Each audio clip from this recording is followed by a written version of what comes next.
अर्जुन उवाच किंतत् ब्रह्म किमध्यात्मं किं कर्म पुरुषोत्तम अधिभूतं च किं प्रोक्तम अधिदैवं किमुच्यते अधियज्ञः कथं कोतो देहेऽस्मिन् मधुसूदन प्रयाणकाले च कथं ज्ञेयोऽसि नियतात्मभिः। शेवटचा म्हणजे 7व्या अध्यायाचा जो शेवट आहे साधी यज्ञांचे विदुः प्रयाण काले बिजद्वान ते विदुर पुरुषोत्तम युक्त चेतसा हे जे सांगितलेलं आहे मागच्या श्लोकात, त्या मागच्या श्लोकाला धरून 8वा अध्याय सुरू करतात आणि त्याच्यात ते होतं की ब्रह्म कोणाला म्हणावं. कारण आतापर्यंत एवढं विवेचन केलं पण व्याख्या नाही आल्या. कर्माध्यामध्ये कर्माच्या काही व्याख्या झाल्या पण अधिभूत, अधिदैव, अधियज्ञ हे जे शब्द आहेत हे शब्द याच्या आधी आलेही नाहीत आणि यांच्या व्याख्या पण आल्या नाहीत. ब्रह्माचं पण बाबतीमध्ये तसंच आहे. म्हणून अध्यात्म म्हणून किंतत ब्रह्म, ते ब्रह्म कशाला म्हणावं, हे ब्रह्म काय आहे. किम अध्यात्म, अध्यात्म कशाला म्हणावं. त्याच्यानंतर किंग कर्म पुरुषोत्तम, कर्म म्हणजे काय. पण या निमित्तानं मला कर्माची एकदा व्याख्या विचारली. म्हणजे दुसऱ्या तिसऱ्या अध्यायात कर्माची व्याख्या झालेली आहे. 4थ्या अध्यायात किंग कर्म किंवा कर्मेति कवयो पेत्र मोहिता हा वगैरे या ठिकाणी कर्माची व्याख्या झालेली आहे. पण तरी याच्या निमित्तानं या प्रसंगात पुन्हा एकदा विचारून घेतलं जातं की किंग कर्म अधिभूतं किं प्रोक्तम अधिदैवं किं उच्यते. अधिभूत कशाला म्हणावं आणि अधिदैव कशाला म्हणतात. त्याचप्रमाणे अधियज्ञ म्हणजे काय आणि या देहामध्ये तो कोण आहे. देहामध्ये अधियज्ञ जो आहे देहेस्मिन, तो अधियज्ञ कोण राहतो, कुठं राहतो. आणि प्रयाण कालाच्या वेळेस म्हणजे मृत्यू कालाच्या वेळेस मरण कालासमयी आमच्याकडून तो कसा जाणला जातो.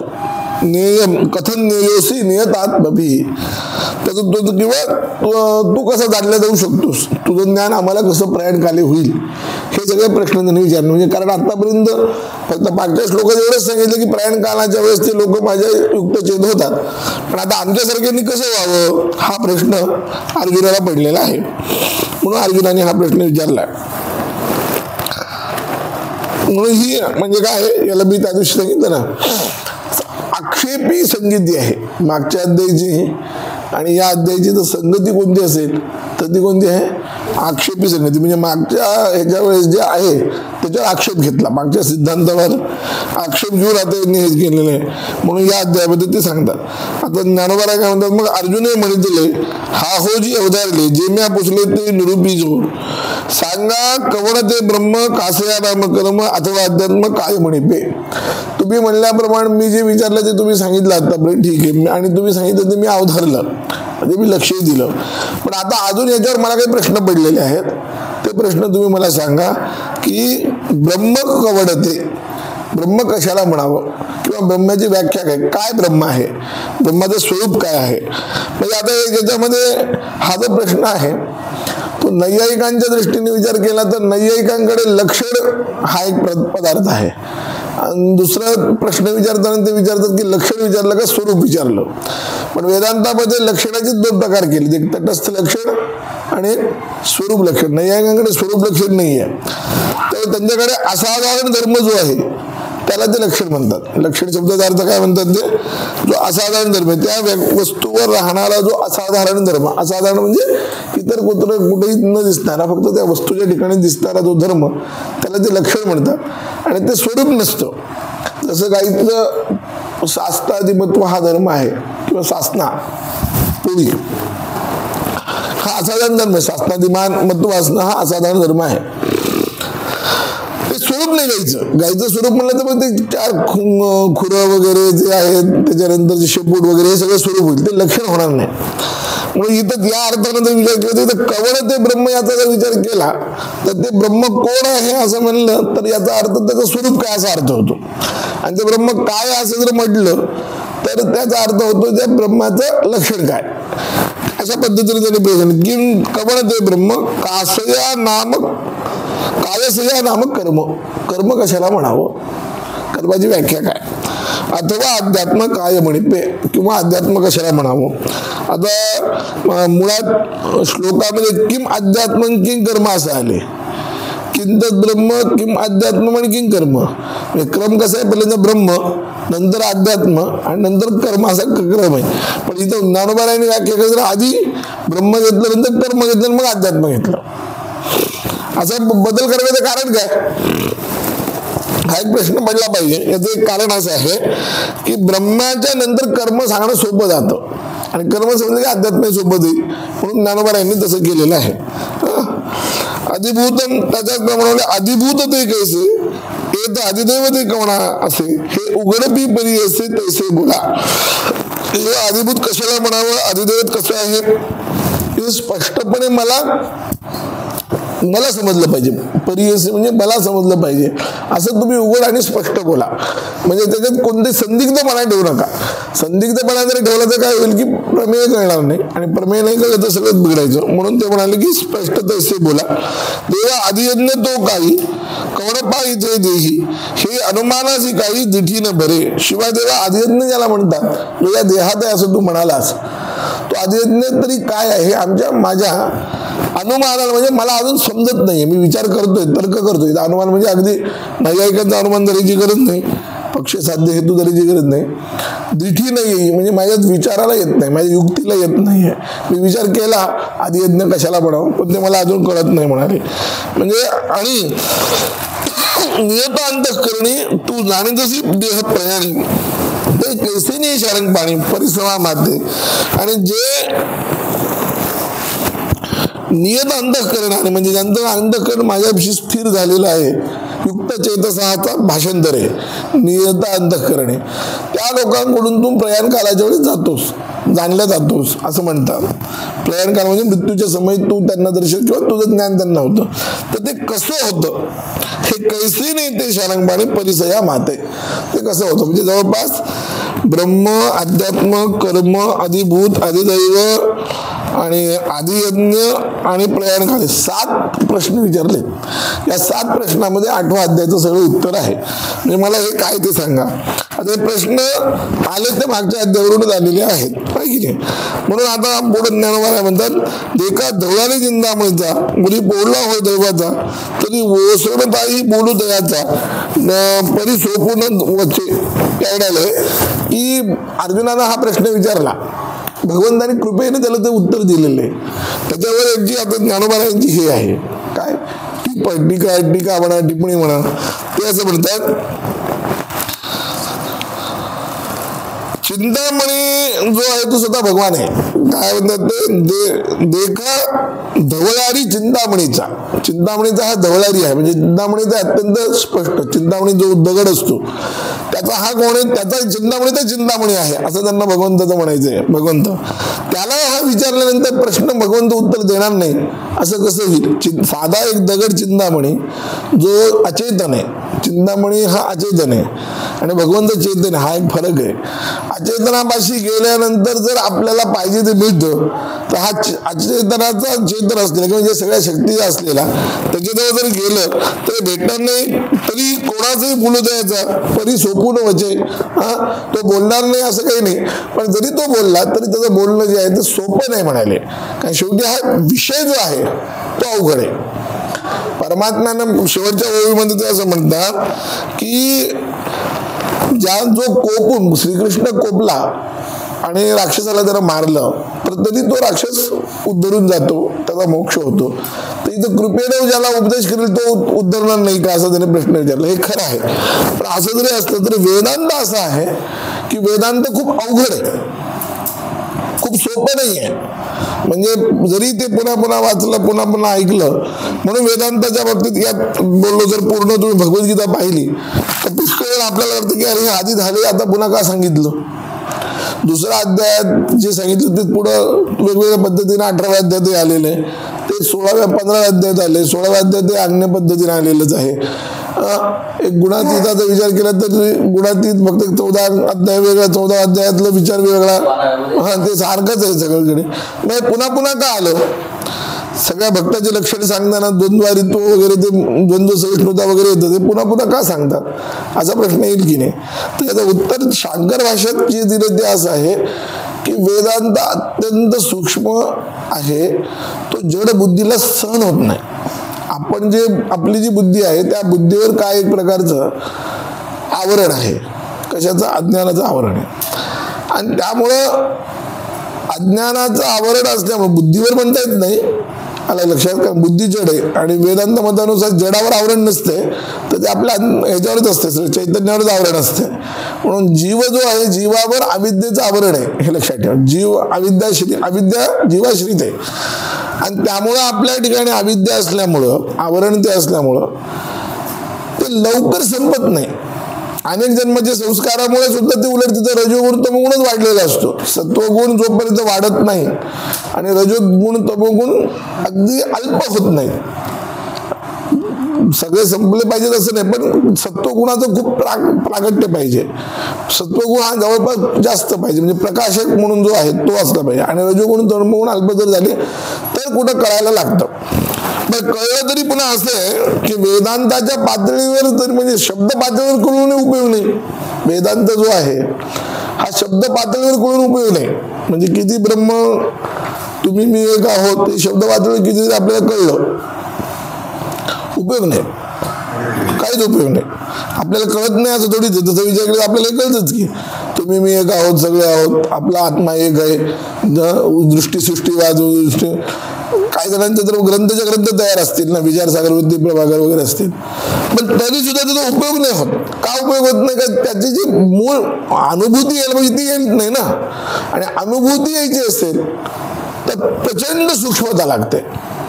म्हणून त्यासाठी श्रवण पुन्हा पुन्हा पुन्हा पुन्हा केलं पाहिजे. म्हणून ते, आणि मग श्रवण करायचं म्हणून मग श्रवणाला निमित्त करून पुन्हा मनन केलं पाहिजे. हे दोन गोष्टी पुन्हा पुन्हा केल्या पाहिजेत, पुन्हा पुन्हा. जरी आपल्याला माहीत असला वेदांत तरी म्हणून जुने लोक जे आहेत, तुम्ही भागवताधिकात वगैरे जर पाहत असाल तर त्या ठिकाणी सनक सनंदन सनातन सनत कुमार नारद वगैरे हे लोक हेच वक्ते होत होते, हे श्रोते होत होते. ह्या सगळ्यांना सगळं माहीत होतं, सगळेच मोठे विद्वान की.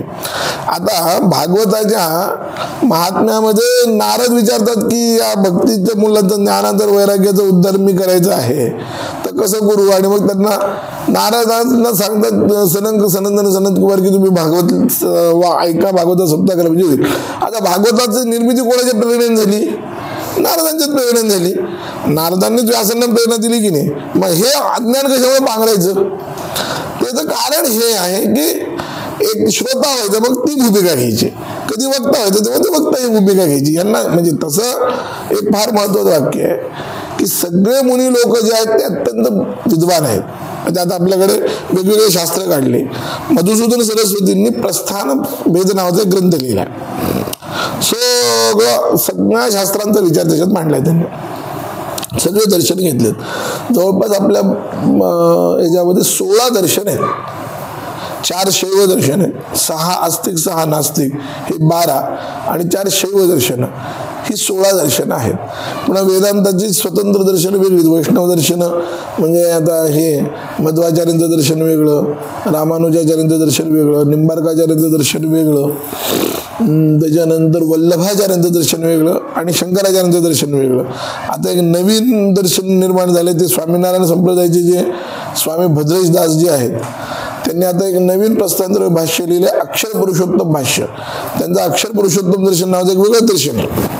आता त्यांनी ते नवीन दर्शन काढले. तर अशा या सगळ्या म्हणजे आता हे त्याच्यात नसेल, हे त्याच्यात नसणार आहे अक्षर पुरुषोत्तम, पण बाकीचे दर्शन आहेत. तर या सगळ्या दर्शनांचा संकल्प करून, या सगळ्या दर्शनांचा एकत्र करून शेवटी त्यांनी काय लिहिलं?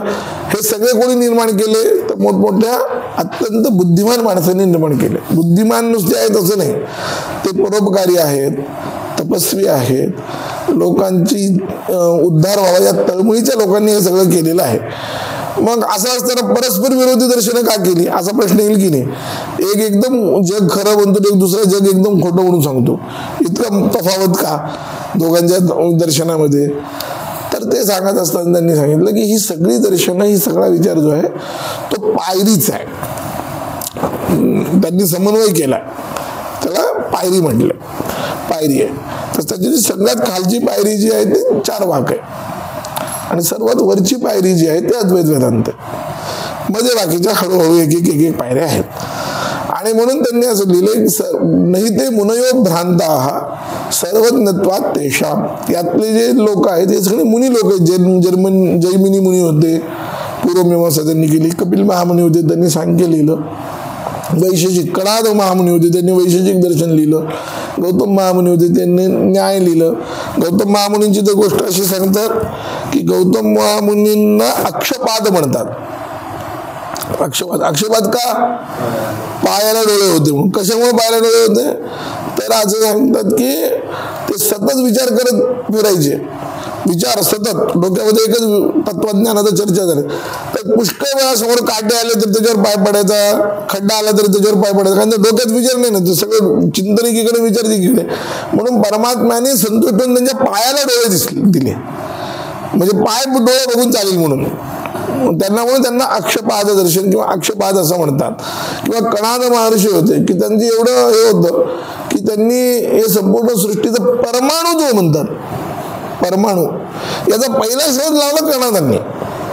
आणि परमाणूची जी व्याख्या त्यांनी केली तशी व्याख्या तर आजच्या विज्ञानाला अजून करता येत नाही, हे लक्षात घ्या. म्हणजे त्यावेळेस कुठले सूक्ष्म हे नव्हतं, यंत्र नव्हते, काही नव्हतं, पण तरी त्यांनी परमाणूची व्याख्या केली की परमाणू म्हणजे की एखाद्या द्रव्याचा विभाग करत गेल्यानंतर अशी एक स्थिती येते की त्याचा विभागच राहत नाही, होत नाही. असा जो अविभाग अवस्था आहे, म्हणजे ज्याचा पुन्हा विभाग होणार नाही, तर शेवटच्या अवस्थेला परमाणू म्हणतात. हे आधी ज्याला परमाणू होते त्याच्याने 3 भाग करतात, न्यूट्रॉन, इलेक्ट्रॉन, प्रोटॉन म्हणून जे करतात. परम अणु काय? परम म्हणजे अत्यंत परम, शेवटचा अणु जो आहे त्याला परमाणू म्हणतात. तर त्याचा त्यांनी न्यायशास्त्रानुसार त्यांच्या मतानुसार परमाणूपासून जग उत्पन्न होतं. या जगाचं समवायी कारण कोण आहे? तर परमाणू आहे. आणि ईश्वरा निमित्त कारण हे त्यांनी निर्माण सांगितलं. आणि या जगामध्ये जग सत्य आहे असं त्यांचं म्हणणं आहे. तर त्यांची गोष्ट सांगतात की त्यांनी इतका परमाणूचा विचार केला की मरताना सुद्धा त्यांना म्हटलं होतं म्हणे लोकांनी, आता ईश्वराचं नाव घ्या, तरी म्हणताना सुद्धा ते पिलू म्हणून गेले. पिलू म्हणजे परमाणू. पिलू शब्दाचा अर्थ परमाणू आहे. म्हणजे परमाणूचं चिंतन त्यांनी आयुष्यभर केलं. तर इतके जे सगळे लोक आहेत, या लोकांनी परस्पर विरुद्ध दर्शन का केले असा एक प्रश्न येतो की नाही. तर त्यांनी सांगितलं की असं नाहीये, सगळेच मुनी अत्यंत सर्वज्ञ होते. नाही ते मुनयो भ्रांता. मधुसूदन सरस्वतींनी अद्वैत सिद्धिकार मधुसूदन सरस्वतींनी सांगितलं की ते मुनी काही भ्रांत नव्हते, भ्रमिष्ट नाही आहेत की उगीच कोणी काही म्हणले, ह्याला एक म्हणलं म्हणून त्यांना दुसरं काहीतरी म्हणायचं असं नाहीये.